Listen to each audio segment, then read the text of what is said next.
Hai, Assalamualaikum. Bertemu lagi kita di channel saya, di channel Kamil Kartun. Hari ini 20 hari bulan 3 2025, Kamil Kartun kembali bersiaran panjang seperti biasalah. Kali ini Kamil Kartun mau memberi penerangan mengenai 3 cut Boboiboy yang ini. 3 cut Boboiboy yang ini, dia ada yang cut biasa, ada cut 1 bintang, dan ada cut super rare. Ini kebanyakan yang ini.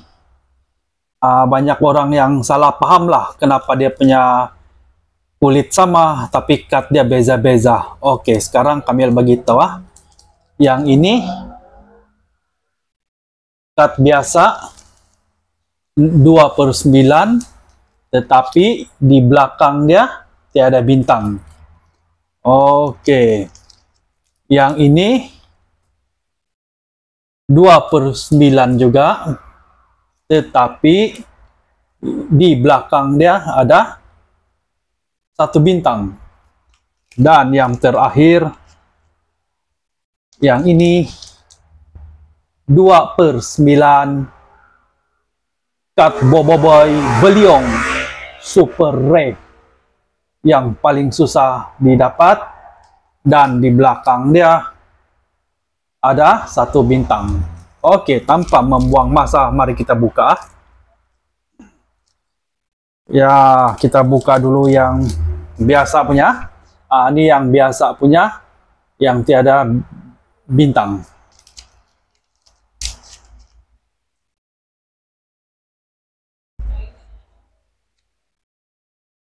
Oke, yang ini tidak perlulah saya bagi tengok sebab semua orang pun tahu kan cut dia sama. Saya teruslah bagi tengok yang ini Yang ini yang tiada bintang. Yang tiada bintang, dia punya cut Boboiboy Beliong dia macam ini. Yang ini S Oke, lepas tu kita tengok yang ada bintang.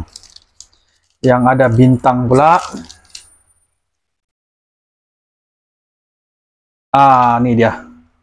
Dia S, tapi dia warna kuning. Yang ini cut S, dia warna kuning. Perbezaan dia. Oke, nampak kan? 2 perbezaan nih. Dan yang super rare adalah cut Boboiboy Beliong yang nih. Yang nih SR. Ini dia cut Beliong yang super rare SR. Oke, sekarang saya bagi tahu yang ini S biasa yang tiada bintang. Yang ini S yang ada bintang, dia kuning kan. Dan yang ini SR Beliong yang super rare. Jadi bila Kamil Kartun dapat 3 cut nih, dengan itu lengkaplah koleksi Kamil Kartun untuk Pak Kalian Pori. Oke, kali ini video udah panjang sampai di sini saja. Kita berjumpa lagi di lain video.